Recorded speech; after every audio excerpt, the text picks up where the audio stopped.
જીવતા બકરાની બલિ ચડાવતા ખળભળાટ મચી ગયો।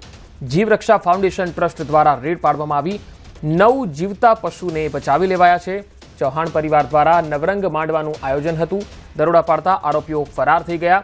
થોરાડા પોલીસ દ્વારા તપાસનો ધમધમાટ શરૂ કરવામાં આવ્યો છે। રાજકોટનો આ બનાવ છે જ્યાં 9 જીવતા પશુને બચાવી લેવાયા છે, જ્યારે 6 જીવતા બકરાની બલિ ચડાવતા ખળભળાટ મચી ગયો છે। જીવરક્ષા ફાઉન્ડેશનની ટીમ જે છે એ અહીંયા પહોંચી હતી અને આ પશુઓને બચાવવામાં આવ્યા હતા। ચૌહાણ પરિવાર દ્વારા નવરંગ માંડવાનું આયોજન હતું અને ત્યાં આ કામગીરી ચાલી રહી હતી। દરોડા પાડતા આરોપીઓ ફરાર થઈ ગયા। થોરાડા પોલીસ દ્વારા તપાસનો ધમધમાટ તેજ થઈ ગયો છે।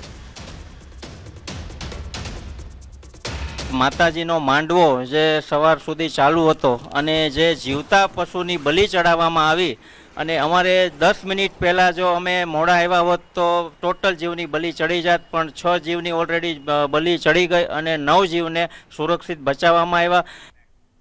વધુ માહિતી મેળવી રાજકોટથી સંવાદદાતા હાર્દિક જોશી મારી સાથે જોડાયા છે। હાર્દિક, આજે પશુઓની બલિ ચડાવનારા લોકો હતા, તેઓ કોણ હતા અને તેમનો ઈરાદો શું હતો?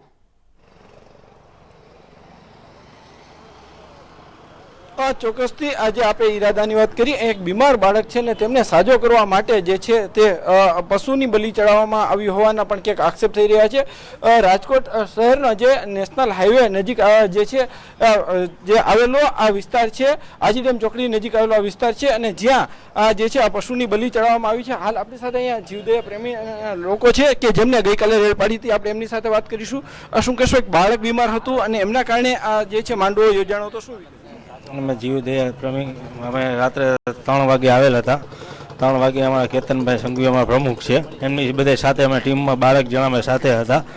અમે આજી ડેમ પોલીસ અને થોરાડા પોલીસનો બી સપોર્ટ સારો હતો। અમે 3 વાગે અમે આવ્યા તો માંડવો ચાલુ હતો। અમે આવ્યા ત્યારે 6 જીવની બલિ દઈ આવે પાછળ બલિ આપી દીધેલી હતી અને 9 જીવની અમે બલિ બચાવેલ છે।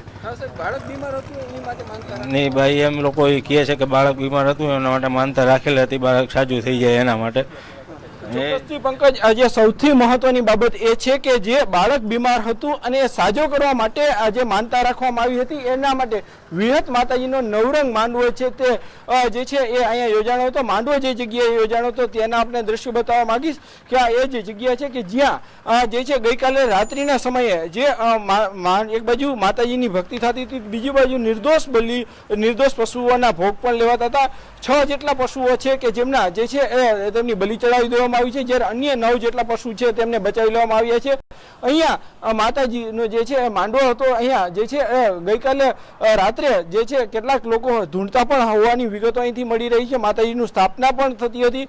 સ્વાભાવિક રીતે જ રાજકોટ જેવું મોટું સિટી કે જે જગ્યાએ જે છે અહીંયા અનેક લોકો અહીંયા જે છે આવતા જતા હોય, નેશનલ હાઈવે છે એમની બિલકુલ બાજુમાં આ રીતના જે છે બનાવ બન્યો હતો અને બનાવને લઈને ક્યાંક ને ક્યાંક લોકોમાં પણ જે છે એ આક્રોશ જોવા મળી રહ્યો છે। સાથે સાથે જે છે આવા જે આરોપીઓ છે તે પણ ફરાર છે।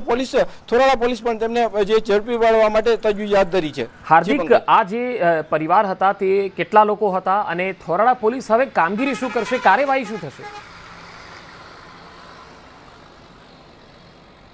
ચોક્કસથી હું સૌપ્રથમ આયોજકોના નામ જે અહીંયા બેનરમાં જ દર્શાવ્યા છે હું આપણે બતાવવા માંગીશ। ખાસ કરીને વિજય ચૌહાણ, ભકુરભાઈ ચૌહાણ, અરવિંદ ચૌહાણ, આકાશ ચૌહાણ અને પ્રતાપ ચૌહાણ અને મોહિત ચૌહાણ, આ જે બેનર છે બેનરમાં જ જે આયોજકોના નામ લખેલા છે। આ બેનર સ્પષ્ટ રીતે જોઈ શકો છો કે જે રીતના જે છે એ બેનરમાં આયોજકોના નામ છે ને તમામ લોકો અત્યારે ક્યાંક પોલીસ પકડથી દૂર છે। પોલીસ છે તે ઝડપવાનો પ્રયાસ હાથ ધરી રહી છે। આ તમામ એ લોકો છે કે જેમના દ્વારા આ માતાજીના માંડવાનું આયોજન કરવામાં આવ્યું હતું, તેમના દ્વારા મોટા બેનરો પણ છપાવવામાં આવ્યા હતા, પરંતુ ક્યાંક ને ક્યાંક જે છે અત્યારે પોલીસ પહોંચી એ પહેલા જ આ લોકો ફરાર થઈ ગયા છે અને અત્યારે પોલીસે પણ તજવીજ હાથ ધરી છે। બીજી તરફ આ માંડવામાં જે લોકો મહેમાન બનીને આવ્યા હતા એમના પણ આપણે દ્રશ્યો બતાવવાનો પ્રયાસ કરીશ કે જે રીતના આ લોકો છે, કેટલીક મહિલાઓ છે તે મહેમાન બનીને આવી હતી। જોકે જ્યારે ન્યૂઝ 18ની ટીમે અગાઉ એમની સાથે વાત કરવાનો પ્રયાસ કર્યો ત્યારે તેમણે કોઈ પણ વસ્તુ બોલવાનો ઇનકાર કર્યો હતો, પરંતુ એક બાબત સ્પષ્ટ રીતે સામે આવી રહી છે કે એક બાળક બીમાર હતું એમને સાજો કરવા માટે